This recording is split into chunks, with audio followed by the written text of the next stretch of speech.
What up, guys? High Expectations here. Wanted to show my Uncanny X-Men collection. I've been watching more videos on people's comics and it kind of inspired me to do my own. So, start off here with the three that I actually have in picture frames right now. It's supposed to kind of represent throughout the years.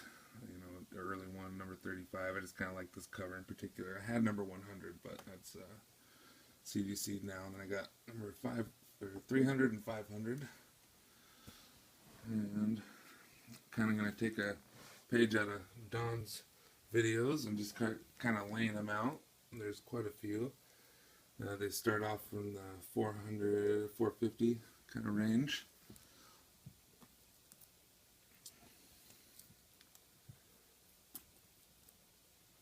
Don't have a lot of the newer ones, like in 500 plus.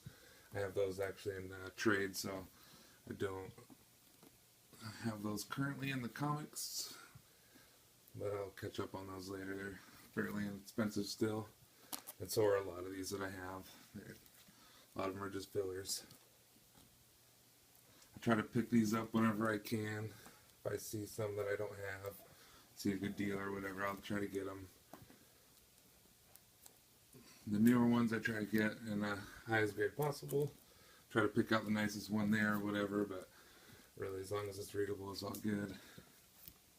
If I ever plan on getting them signed, that's the only time I really take into account of trying to have a higher grade, just because I like to have all my signed ones done by CDC. I just feel like their COA is nice and tight and look good. So I try to do that. I've sold a lot of my CGCs recently. I had probably about just 20 X-Men.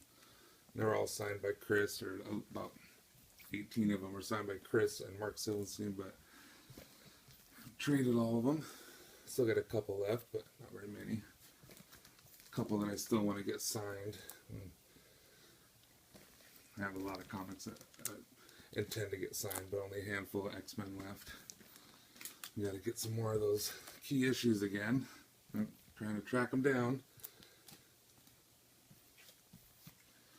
Like I said earlier too, I've been watching these videos, in particular Don Comic Book Junkie. He's got one impressive collection, just all kinds of comics and quite the variety. So if you guys get a chance, definitely check him out. It's worth the while. My collection doesn't compare to his. It's my X-Men collection's the only one that I feel like is worth even sharing, so I figured, why not? Some of the earlier ones now, I'm getting into the hundreds.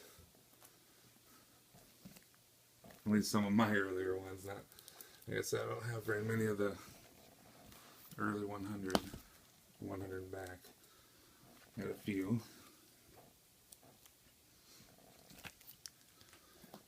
Once Chris Claremont picked up, that's when I started trying to get as many of those as I could, just because he still goes to a lot of the conventions, and I think he is a magnificent writer.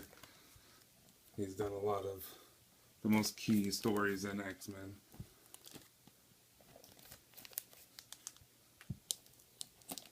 Little Dark Phoenix saga there.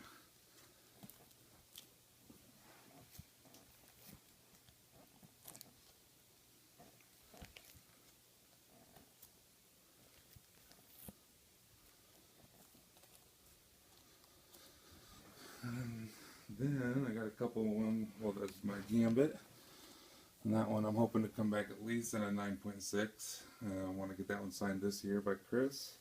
He's going to the Portland Con this year. Got my three oldest comics, number 12, 24, and 29. Those are my three oldest X-Men. Then I got number 100 in CGC. I got that one as a gift. 9.0, and the first appearance of Bishop, 9.6, signed by Wills, and that was also a gift. And that's it. Well, guys, tell me what you think. My Uncanny X-Men collection. Have a good one, guys.